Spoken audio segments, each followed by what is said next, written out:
va traiter des métiers du maritime à la faveur de webinaires, dont c'est le premier. Les métiers du maritime, je les ai classés dans deux grandes catégories. Et on va traiter de la première catégorie, c'est-à-dire les métiers du monde de l'entreprise, ceux qui travaillent justement dans le domaine de l'économie bleue. On aura les métiers qui sont les métiers publics, l'administration de la mer, la marine, la défense, etc., qui seront traités par ailleurs.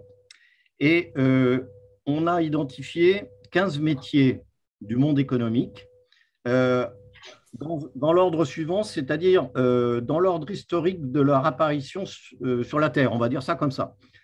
Au tout début il a fallu trouver des protéines et il a fallu aller à la pêche.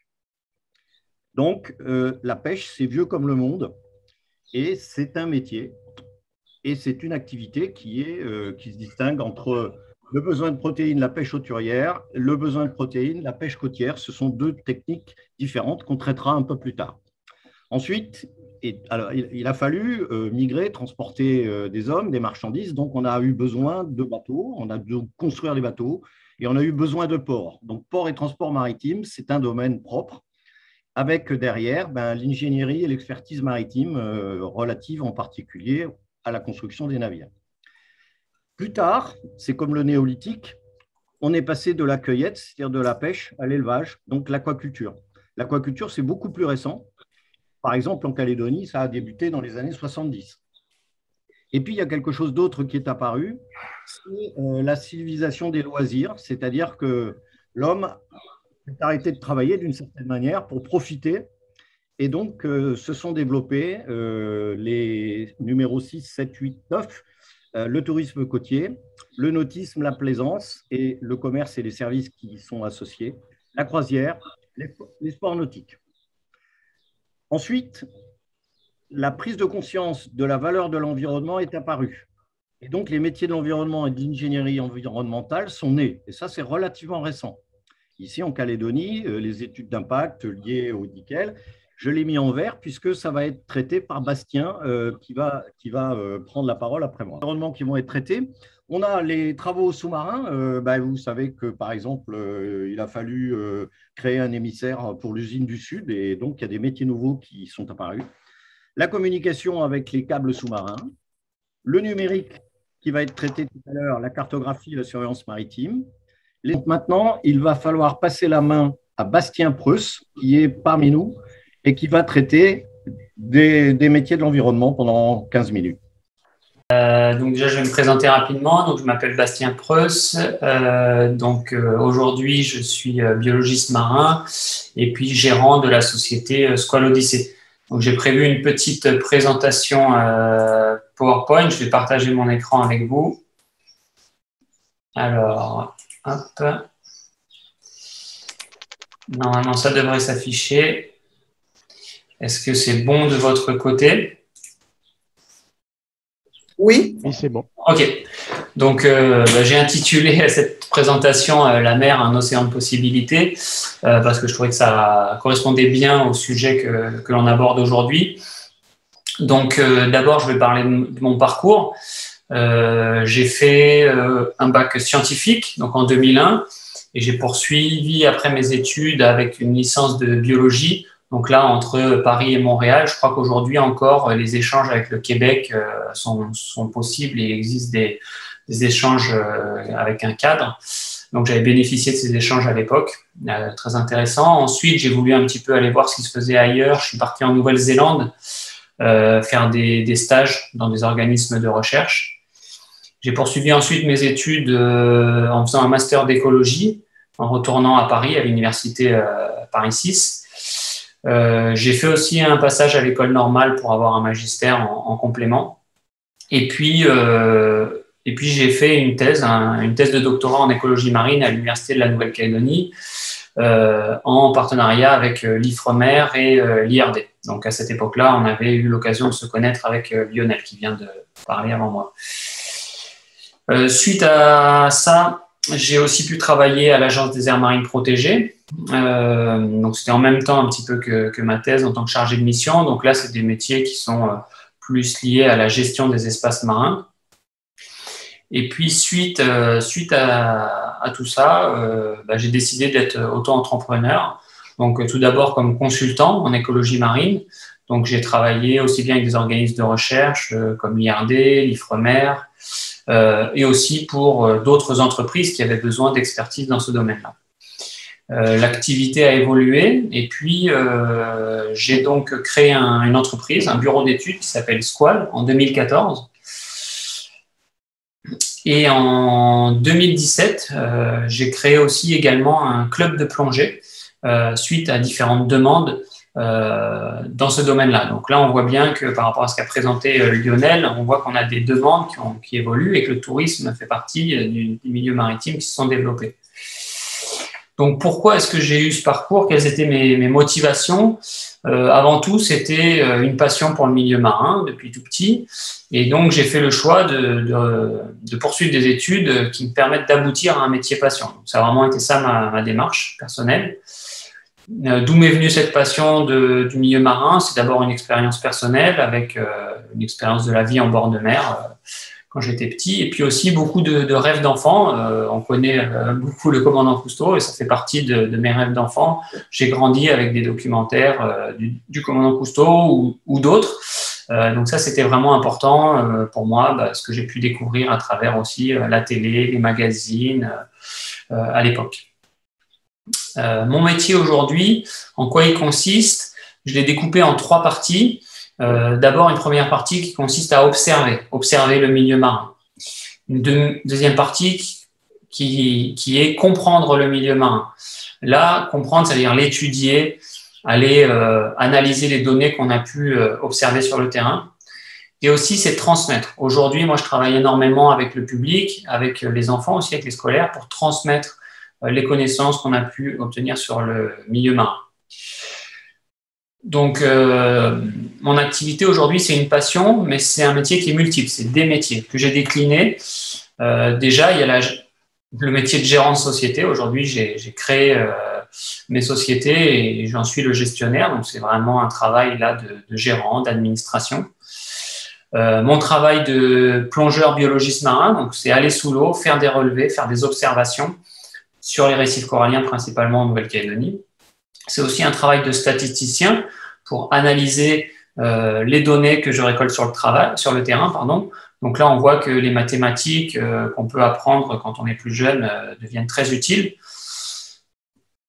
Ensuite, c'est un travail d'expertise et de rédaction de rapports, c'est faire des graphiques, rédiger des textes. Donc là, on voit que les matières plus littéraires ou plus artistiques peuvent être très intéressantes. C'est aussi développer des nouvelles technologies, puisque pour observer le milieu marin, on peut avoir des nouveaux besoins, on peut améliorer les capacités qu'on a. Donc, c'est développer de nouvelles technologies. Ici, je montre une caméra d'observation que j'ai développée il y a quelques années. Dans les derniers métiers que j'ai créés, donc avec le club de plongée Odyssée Diving, c'est en tant que moniteur de plongée que j'interviens. J'interviens également comme photographe sous-marin, puisque j'utilise énormément l'image dans tous mes métiers. Et aujourd'hui, on me commande régulièrement des images pour illustrer le milieu marin. Je suis également animateur pour la sensibilisation et la préservation des écosystèmes marins. Donc, j'interviens principalement pour des associations, mais aussi parfois directement auprès des élèves. Et tout ça, ça se concrétise aussi par des actions de porteurs de projets. C'est le travail d'entrepreneur de développer de nouveaux projets pour mettre en œuvre tous ces métiers. Et donc pour ça, j'aimerais vous parler du projet que je porte actuellement et qui s'appelle le projet Immersion, et plus précisément Immersion au cœur des lagons de la Nouvelle-Calédonie pour cette première phase. Donc, ce projet fait partie de Territoire d'innovation, qui est un programme soutenu par le gouvernement de la Nouvelle-Calédonie et la Caisse des dépôts. Dans ce cadre, donc Immersion au cœur des lagons de la Nouvelle-Calédonie, je travaille avec une association australienne qui s'appelle Underwater Earth et qui possède des expertises dans ce domaine. Donc, en quoi consiste ce projet? Je reprends là les 3 pôles que j'avais présentés précédemment: observer, comprendre, transmettre. Donc, l'observation, c'est l'observation du milieu marin à travers des technologies innovantes. Et c'est là que prend sens aussi notre collaboration avec Underwater Earth, c'est l'utilisation de cette caméra 360 pour réaliser des photos et des vidéos du milieu sous-marin. Ces images, elles peuvent nous permettre de comprendre mieux le milieu sous-marin. Elles ont notamment été utilisées par le passé avec des organismes de recherche, notamment en Australie, pour aller étudier le recouvrement et l'évolution des récifs coralliens et ont permis de participer à la rédaction de rapports sur les récifs, la préservation et les récifs à risque. Et c'est l'un des objectifs que l'on mène aussi pour les récifs de la Nouvelle-Calédonie à travers le projet que je porte. Et ensuite, une phase de transmission qui est très importante pour nous dans ce projet. Et donc là, à travers ces images, c'est aussi un formidable outil de communication envers les enfants notamment, ce qui nous permet de les informer, de les éduquer à travers tout un tas d'outils et notamment des plateformes Google qui ont été développées et que l'on peut utiliser avec nos images. Alors, je vais essayer de vous passer un petit film. Vous allez me dire si ça fonctionne bien de votre côté. Ce film illustre le type d'animation qu'on est en train de mettre en place pour la Nouvelle-Calédonie.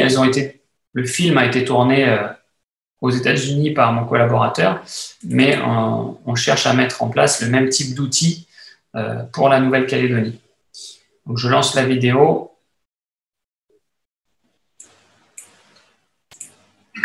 Anywhere in the world that you want to go. Where would you want to go? I would like to go to the moon, Thailand, Ancient Greece, India, to Nigeria, my homeland. One or maybe all of the 7 wonders of the world.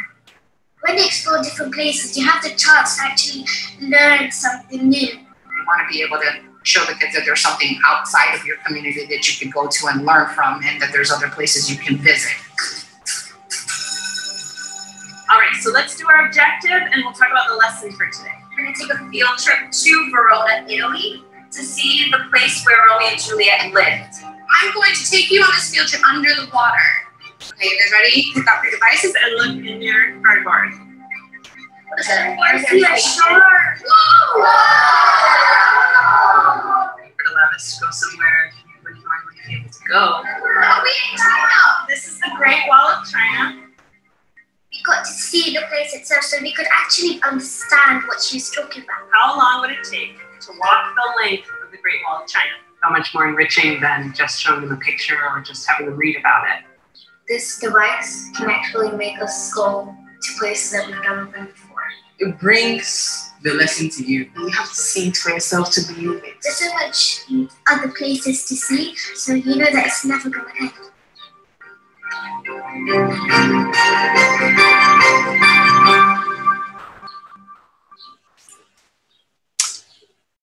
Voilà, donc là, vous avez pu voir un petit peu le type d'outils que l'on est en train de développer pour la Nouvelle-Calédonie. Je reviens sur le PowerPoint.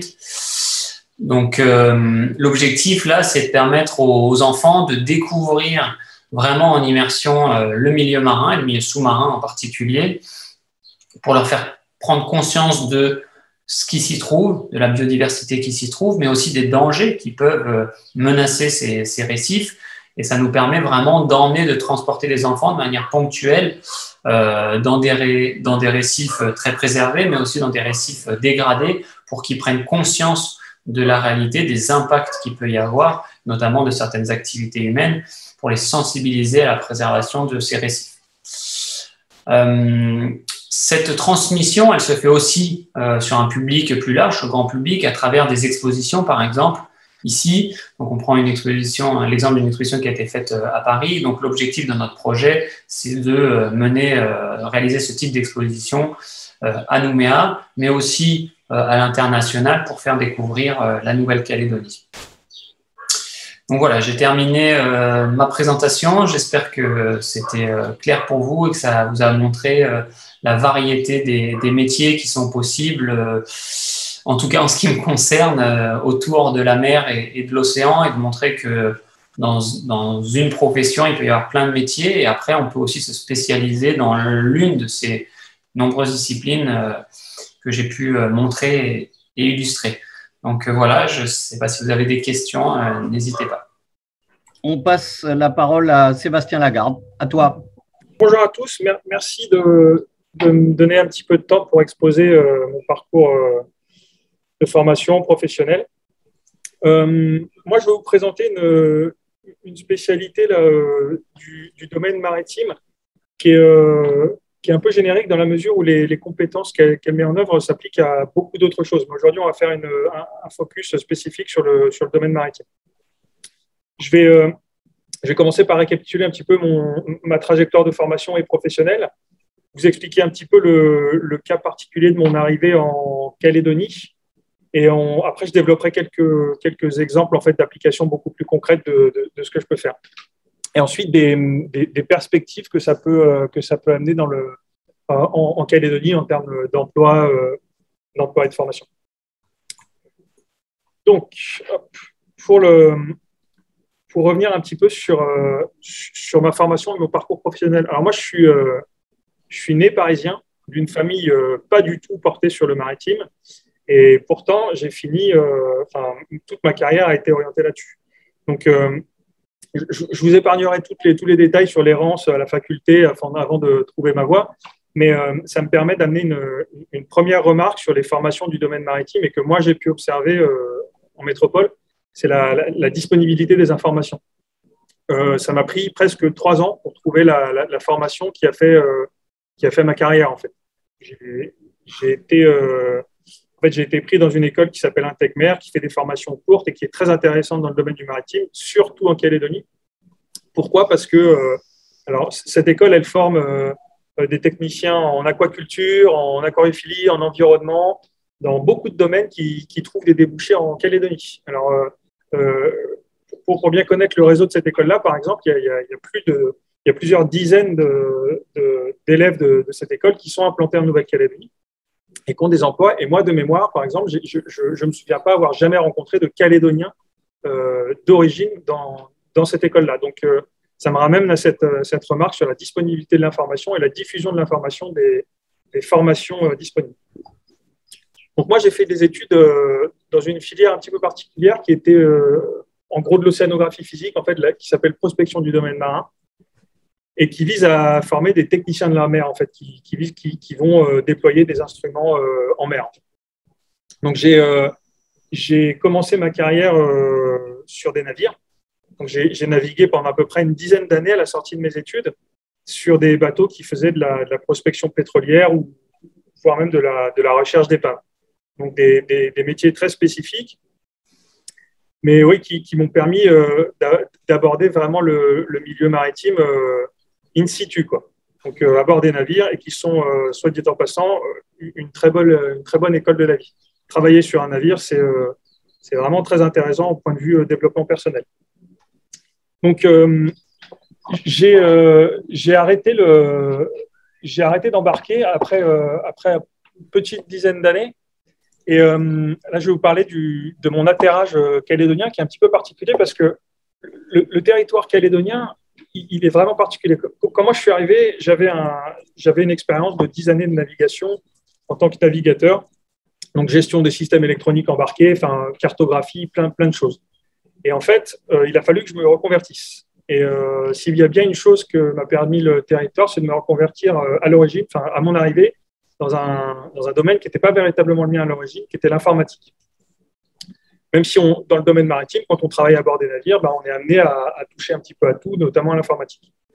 Et donc, au fil des choses, en fait, au fil des événements, cette carrière dans l'informatique, là, elle a un petit peu évolué parce que j'ai eu des opportunités et qu'en mêlant l'information géographique à l'informatique, on aboutit à une discipline qui s'appelle la géomatique et qui a beaucoup d'applications et de débouchés, notamment dans le domaine du maritime.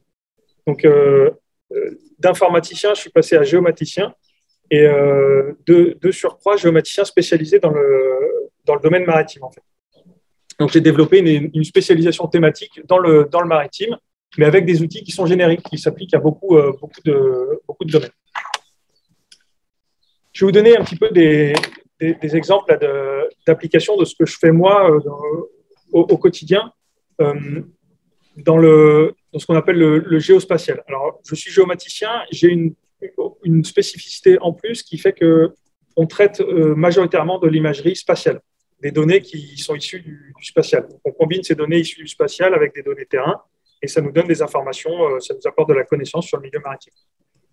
Par exemple, à l'écran, là, on peut voir des modèles numériques de terrain, c'est-à-dire des modèles en 3 dimensions de bathymétrie, par exemple, qui sont reconstruits à partir d'imagerie satellite. On peut, à partir de l'image, reconstituer la bathymétrie des fonds. Ça demande du traitement, mais c'est des applications qui sont faisables, c'est des applications qu'on produit. Enfin, c'est des choses qu'on produit. Il y a des applications liées à l'imagerie directement, l'imagerie dans le domaine du visuel, donc les photos prises de l'espace qui sont vraiment multiples là, à ce niveau. Là, j'ai donné un petit exemple de suivi littoral. On voit l'évolution de l'île Otenia au fil des années. Et nous, ce qu'on fait, c'est qu'on prend ces images brutes en sortie de satellite, on les traite et on les rend utilisables par des scientifiques qui vont pouvoir se concentrer. Là, par exemple, en l'occurrence, sur l'image à droite, on voit c'est un résultat de l'étude d'Oblique, d'un observatoire du littoral en Calédonie qui surveille le trait de côte, en fait. Donc ça, c'est les applications finales. Nous, notre métier, il est surtout de mettre en forme la donnée pour la fournir à des experts thématiques de gestion du trait de côte, là, par exemple, pour qu'ils puissent l'utiliser. Une autre application là, pour laquelle je m'investis beaucoup ces derniers temps, c'est la surveillance maritime.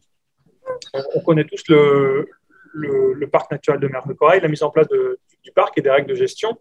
Et la surveillance et le suivi de la fréquentation des espaces aussi vastes que le parc naturel de la mer de Corail, ça passe quasi obligatoirement par des technologies du spatial. Donc on a des radars qui sont en l'air, des satellites qui ont des radars et qui peuvent faire des images de l'océan et venir détecter des navires. C'est comme ça qu'on repère la pêche illégale. On peut même repérer les pollutions. Par exemple, sur l'image à droite, on voit les petites cibles jaunes qui sont des navires qui sont détectés automatiquement par des algorithmes. Et ces mêmes algorithmes, ils peuvent aussi détecter des pollutions, par exemple. Alors, sur ce même genre d'échelle, avec l'imagerie spatiale, on peut très bien envisager de surveiller, par exemple, la colorimétrie des océans, ce qui vous donne des indications sur l'activité phytoplanctonique et l'état de santé, en fait, si vous voulez, de votre zone maritime. Donc, il y a vraiment pas mal d'applications. Une autre là, que j'ai mis un petit peu en exergue, c'est en fait la planification spatiale. Le métier de géomaticien, donc, il met en œuvre des systèmes d'information géographique qui visent à collecter toute la donnée géographique, l'organiser pour la mettre à disposition des décideurs pour qu'ils puissent prendre des décisions en fait, claires. En fait, c'est de la donnée qu'on met en forme pour les politiques, concrètement, pour les aider à prendre leurs décisions. Donc là, ce que j'ai mis là sur l'écran, c'est de la donnée AIS satellite. Donc l'AIS, c'est des petites balises qu'il y a sur les navires qui permet en fait d'éviter les collisions, mais qui sont utilisées aussi à des fins d'analyse de fréquentation. En fait, là, on a aujourd'hui des satellites qui permettent de capter ces signaux-là et qui vous renseignent sur la fréquentation de notre ZEE, par exemple, et qui peut, par exemple, déterminer si un navire fait un transbordement illégal. Vous pouvez très bien, à partir de ces données-là, dire, voilà, à cet endroit-là, j'ai 2 navires qui font route côte à côte, à basse vitesse, qui donc sont dans une situation de transbordement. Donc, le transbordement, pour ceux qui ne connaissent pas, t'as pas calé, t'as mal mis le truc. La plupart du temps illégal et qui vise à transborder de la marchandise d'un navire. Ouais, j'ai pu poser bien tout ça, j'ai trouvé un truc. Voilà. Ah, attendez. Est-ce que vous m'entendez toujours? Je crois qu'il y a un petit… On t'entend. Je pense qu'il y a une personne qui n'a pas coupé son micro, comme d'habitude. Okay. Donc, encore une fois, de la donnée spatiale, en fait qui vous apporte de la connaissance sur le domaine maritime. Et c'est des applications qui sont vraiment, vraiment très intéressantes dans le domaine maritime parce que, en général, ça couvre des zones qui sont très, très larges et qui seraient impossibles à couvrir par des moyens humains à la mer, par exemple. On ne peut pas envoyer On a des navires qui patrouillent notre ZEE, mais ils sont incapables d'avoir la présence et la répétitivité d'un satellite, et surtout à moindre coût, en fait. Donc, on travaille beaucoup ces derniers temps là, pour le service du parc et de la pêche sur ces aspects de suivi de fréquentation et de surveillance. Et je terminerai ma présentation sur une remarque que j'ai faite un petit peu plus tôt là, sur le fait sur la généricité des outils qu'on met en œuvre. Aujourd'hui, le géospatial et la géomatique appliquée au parc naturel de la mer de Corail ou aux directives, enfin pas vraiment les directives, mais du livre bleu qui a été rédigé par le cluster, en fait, chacun des points qu'on prend dans ces thématiques-là, ils ont attrait à de la donnée géospatiale.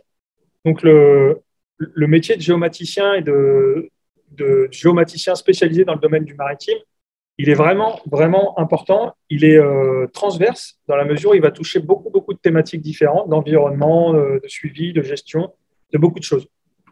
Et de surcroît, ce sont des formations qui sont génériques. C'est-à-dire que si vous êtes géomaticien, même avec une spécialisation dans le domaine du maritime, vous allez pouvoir faire des projets de géomatique qui n'ont rien à voir de terrestre, par exemple, de suivi de végétation à terre, ce genre de choses.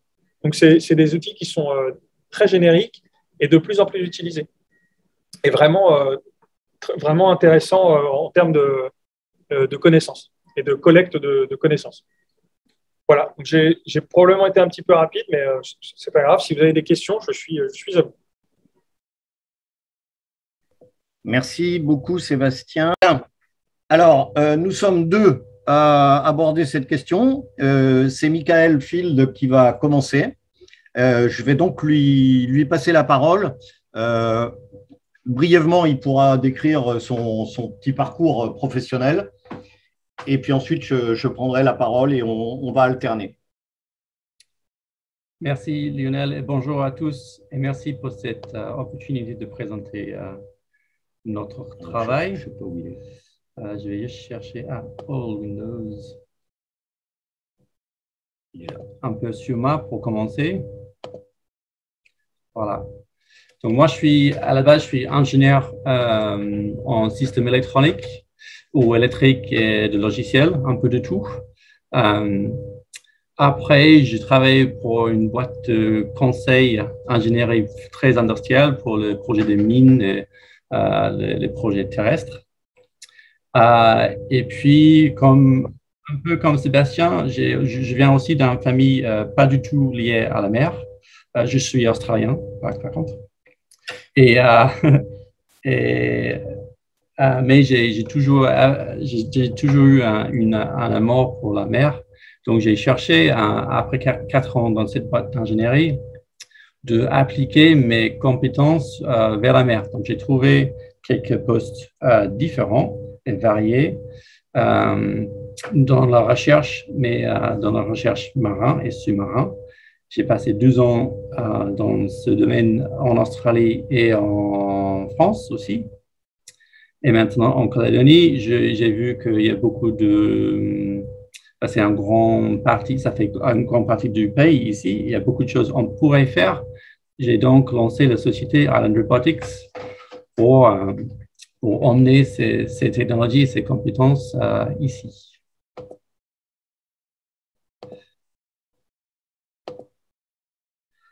Donc, pourquoi on fait le robotique? Donc, quand on regarde ça, comment on peut savoir ce qui se passe sous la surface? Comment on peut avoir une idée de santé du fond, ce qu'il y a au fond, les espèces, les habitats.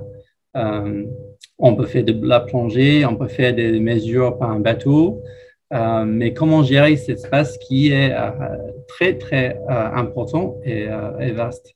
Ou plutôt, comment on peut gérer cet espace-là? Et pour nous, la solution, pas que nous, mais une solution une bonne solution, c'est la robotique. Je laisse passer à Lionel pour les chiffres. Alors, oui, justement, l'espace qui est à investiguer, l'espace maritime et sous-marin, il est immense et les chiffres ici vous donnent quelques éléments en ce qui concerne uniquement la Nouvelle-Calédonie. La carte au milieu, c'est la Grande Terre, les îles en marron, et puis tout le bleu, c'est ce qu'on appelle la zone économique exclusive, c'est-à-dire la partie maritime qui appartient à la Nouvelle-Calédonie.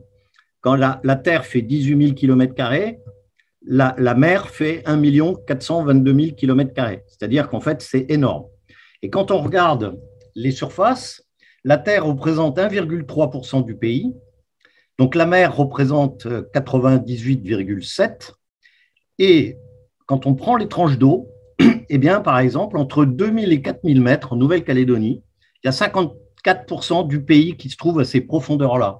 Et ça, personne ne le sait, ou personne ne l'apprend. Je pense qu'on ne l'apprend même pas à l'école. Et c'est très important parce que c'est demain que ces espaces-là vont être très vraisemblablement des sources pour nous. Bien évidemment, il y a la pêche, mais il y en aura peut-être d'autres. Donc, je donne simplement ces chiffres-là et on peut les comparer à ce qui se passe aussi dans notre région. Notre région, c'est ça. On se trouve la Nouvelle-Calédonie ici, l'Australie est dans notre ouest, la Nouvelle-Zélande au sud, et on est entouré d'un ensemble de petits pays insulaires qui s'appellent les Salomon, la Papouasie, Fidji, Vanuatu, les Cook, la Polynésie, etc., qui représentent peu d'habitants, 10 millions d'habitants, sur une surface énorme. Et vous avez deux couleurs. Vous avez ce qui est le bleu foncé. Ce sont justement les zones économiques exclusives qui appartiennent à ces territoires ou à ces pays. Et puis, en bleu plus clair, c'est ce qu'on appelle les eaux internationales. C'est la mer internationale. Et là, il y a quelques chiffres qu'il faut aussi que vous puissiez avoir en tête. Le Pacifique Sud, c'est 80 millions de kilomètres carrés de surface. Il y a 22 pays ou territoires dans la zone plutôt ouest, les petits pays que je citais tout à l'heure, avec 550 000 km² de terre émergée, c'est tout, donc peu de terre. La zone en bleu foncé, donc des espaces maritimes qui appartiennent à ces pays, font 32 millions de km². Le reste, c'est la mer internationale. Et là-dedans, on va trouver des petits fonds avec les plus grandes formations récifales de la planète, qui sont la Grande Barrière de Corail, qui sont les récifs et lagons de la Nouvelle-Calédonie et qui sont tous les systèmes récifaux qu'on trouve du côté de Fidji et Tonga notamment. On a en plus, c'est plus dans le centre, une très belle collection d'atolls en Polynésie française, aux îles Cook, à Kiribati, à Tonga, à Niue, à Tokelau, à Tuvalu. Et puis, on a des grands fonds, des fosses, une multitude de monts sous-marins, des plaines, et puis du volcanisme, alors des volcans qu'on appelle de points chauds, comme Tahiti, et puis des volcans qui sont ceux qu'on trouve dans la zone rouge ici, donc dans le sud-ouest du Pacifique, qui sont des formations parce qu'il y a la plaque australienne qui coule sous la plaque pacifique. Et dans tout cet espace-là, on a aussi des objets sous-marins qui deviennent de plus en plus importants, en particulier des câbles sous-marins qui font toutes les communications entre les pays, des émissaires, ainsi qu'on l'a cité, le tuyau de Goro, par exemple, des épaves, des munitions, des obstructions. D'où l'intérêt d'aller observer, explorer, avec des outils qu'on va vous présenter, ces éléments-là. À toi. Oui. Bon, tout ça pour dire que c'est énorme, la mer, et c'est très important à nous, et on le connaît pas très bien, ou pas assez, très peu. Et il y a beaucoup de discussions pour comment on peut développer cette économie bleue et la croissance bleue pour développer des métiers ou des secteurs maritimes et comment exploiter ça, mais à la fois comment la protéger et et comment gérer ces espaces, très important à nous. Et une chose très importante pour arriver à ça, c'est les données de la mer. On a très peu, comme disait Lionel, et il faut qu'on a plus afin de prendre les bonnes décisions pour nous tous. Et en plus qu'on a les données océaniques, ça va mener à des innovations, c'est déjà le cas, et ça va continuer à être des innovations technologiques, des innovations de recherche, de science, exploration de ces grands espaces et le croissance, le développement de plus d'expertise dans ce domaine. Donc, pour la société, pour ma société, Island Robotics, donc ça a été lancé en début de l'année. Nous avons deux outils de véhicules importants. Un AUV c'est un véhicule sous-marin autonome. A déjà fait une centaine de missions dans le lagon sud et aux îles. Et un petit robot téléguidé pour faire des inspections vidéo. Je vais montrer un peu plus tout à l'heure. On a déjà fait une bonne 300 plongées de ROV.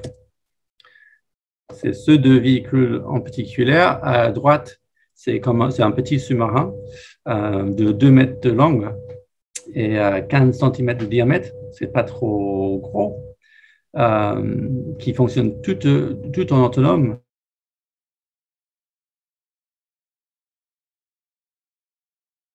Recueillir toutes les données nécessaires pour le projet. Et à gauche, c'est un petit robot, cette fois téléguidé avec un fil, avec on peut voir la vidéo en direct et contrôler en direct pour explorer et vérifier ce qu'il y a au fond. Le type de données ça donne, ça peut couvrir les grandes surfaces rapidement et de façon systématique. À droite, c'est une carré de 1 km² et on peut voir les différents types de fonds, le changement de fonds avec un détail très bien, très bon. Et à gauche, on peut, en fait, selon le besoin du projet, modifier ces robots pour soit voler très près du fond ou à une profondeur fixe, ou vraiment surveiller le collant d'eau aussi.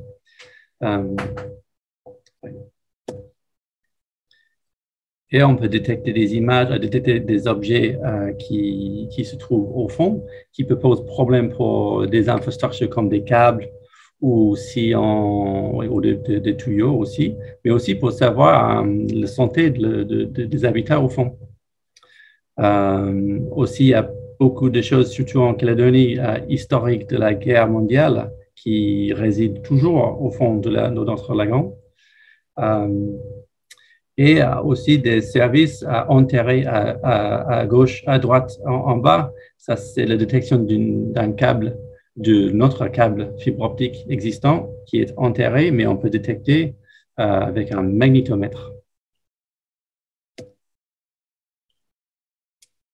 Je passe à Abissa. Alors, effectivement, il y a deux entreprises qui vous font cette présentation. Island Robotics travaille avec des outils pour les zones des petits fonds, donc c'est principalement pour le moment les lagons. Hein. Et Abissa s'est créé, Island Robotics a démarré en avril, mais avec des outils. Nous, Abissa, on a démarré en février, mais on n'a pas encore les outils ici. Par contre, nos outils vont être des outils pour aller explorer les grands fonds.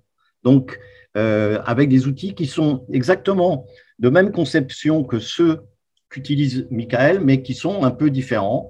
Et en particulier, on veut caractériser les milieux du parc naturel marin de la mer de Corail pour l'optique de sa bonne gestion.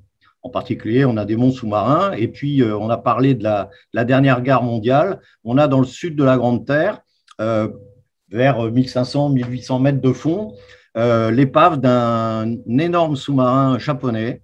Et l'un de nos objectifs, ça serait de le retrouver, sachant qu'il y a plus de 90 hommes d'équipage qui, malheureusement, sont prisonniers de l'épave. Alors, nos outils, c'est quoi? C'est la même chose dans ce qu'on appelle des AUV, des drones sous-marins, sauf que eux, ils pèsent 2 tonnes, ils font 6 mètres de long, ils ont un diamètre non pas de 15 cm, mais de l'ordre du mètre, vous voyez, par rapport à l'homme. Donc, ce sont des outils qui sont très sophistiqués, mais qui vont nécessiter un navire support tout à fait spécifique pour les mettre en œuvre et les récupérer. Et ça, c'est l'image d'une épave du côté de la Norvège acquise par les capteurs. Alors, je ne détaille pas les capteurs, mais disons que sur ces drones, on a à peu près une batterie de tous les capteurs utiles pour cartographier le fond et détecter un certain nombre d'éléments, même du courant et de l'hydrologie. Ensuite, on a aussi Abyssa le projet, à partir de 2023, d'avoir des drones qui vont travailler en meute, comme les oies sauvages. C'est-à-dire qu'en fait, on aura un maître, un drone, le patron, qui lui sera un gros outil, et puis des drones associés, beaucoup plus petits, donc du type des drones qu'utilise justement Michael, mais qui descendront jusqu'à 3000 mètres de fond. Et donc, avec cette flotte de drones, on couvrira plus facilement des grands espaces, puisque c'est immense, en une seule opération, c'est-à-dire une seule mise à l'eau et un seul retour sur le bateau. Alors, pour terminer, les expertises qui sont celles de nos métiers. En fait, le robotique, surtout dans le milieu maritime, ça touche beaucoup de compétences, d'expertise.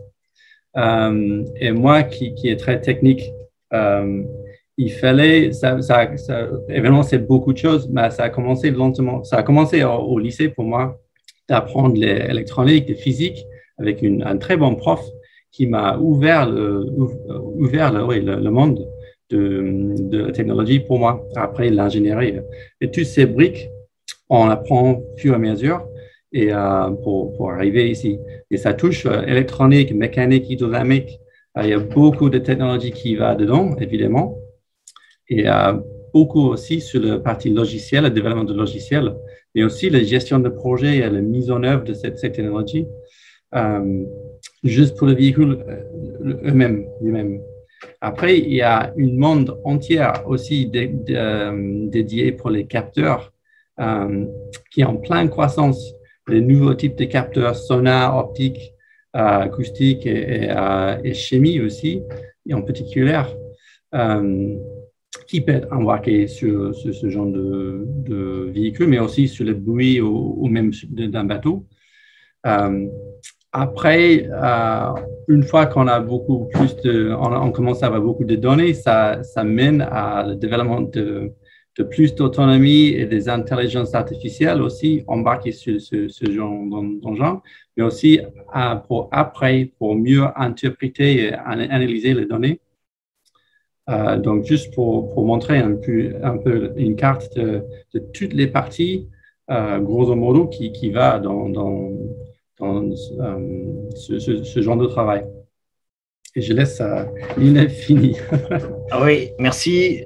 Alors, pour terminer, bon, ce qu'on voulait vous faire saisir, c'est que nous sommes sur des métiers complètement nouveaux. Vous avez vu, ça fait 1 an qu'on a commencé, quoi.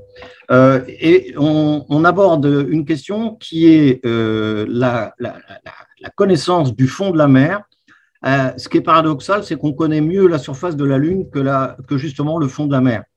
Parce que le spatial s'est développé depuis maintenant 70 ans. On a lancé des satellites, des fusées, des drones aussi, etc.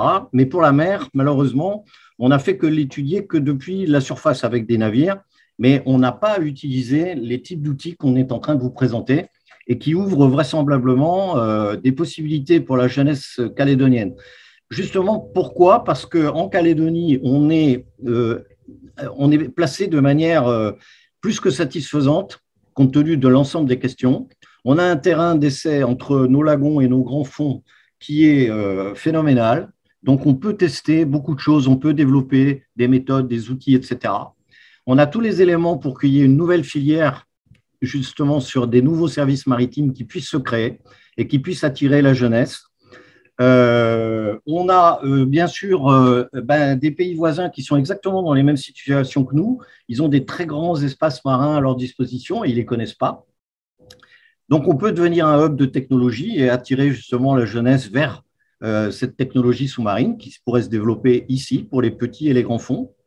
D'autant plus que les solutions qu'on met en place et qu'on teste et qu'on met en place ici, elles sont transposables et applicables partout dans le monde. Pas simplement dans le Sud Pacifique. Hein. C'est très important. Donc, on plaide le fait qu'on a des métiers pour demain, pour notre jeunesse, et c'est maintenant qu'il faut les sensibiliser. Et ces métiers, évidemment, ça peut être des métiers d'ingénieurs, de scientifiques, mais ça peut être des métiers plus simples, de techniciens, de marins. Parce que ce matériel, il faut le mettre à l'eau, il faut le récupérer. Donc, il nous faut des techniciens qui vont assurer cette mise à l'eau, cette récupération, l'entretien du matériel. Bon, Michael l'a dit, il y a des métiers de l'informatique, puisqu'on acquiert des données, il va falloir les traiter. On va retomber sur de la géomatique, là aussi. Elle sera sous-marine. Hein. Donc, gérer les données, des métiers de l'électronique, des métiers vis-à-vis de la géologie sous-marine, de la biodiversité, donc la biologie, des énergies. Ce qui concerne les objets sous-marins, il y a même des choses qui peuvent être liées à l'histoire. Michael a parlé de la dernière guerre mondiale. On était ici en Calédonie, la base de déploiement des Américains, et on a énormément sur nos fonds de mines, d'épaves, etc., dans tous les coins. Et donc aussi des métiers de communication, des métiers du juridique, des métiers du commercial, et ce que je dis justement, des métiers pionniers, ce qui peut être donc du neuf, du nouveau, avec de l'innovation, et ce qui peut être favorable pour essayer d'attirer la jeunesse calédonienne à ce type de métier. Voilà, donc on en a terminé, hein, tous les deux. On vous remercie de votre intérêt. Moi, je remercie Bastien, Sébastien et puis Michael d'avoir su prendre du temps de leur travail pour essayer de vous passer quelques messages sur les métiers qu'ils représentent. Et puis, j'espère que les webinaires qui vont suivre vont continuer d'interpeller le monde de l'éducation pour que la mer soit mieux connue en Nouvelle-Calédonie. Merci à vous.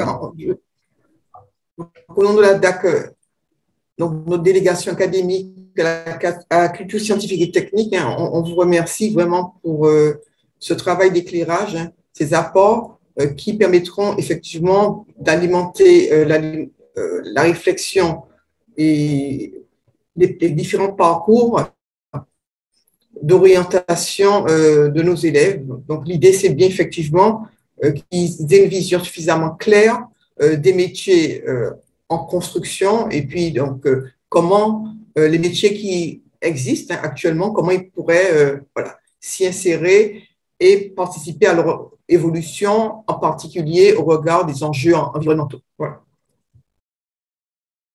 En tout cas, merci à tous, hein, pour votre participation et nous vous retrouvons avec grand plaisir, hein, à la prochaine étape, hein, c'est-à-dire le 18 novembre.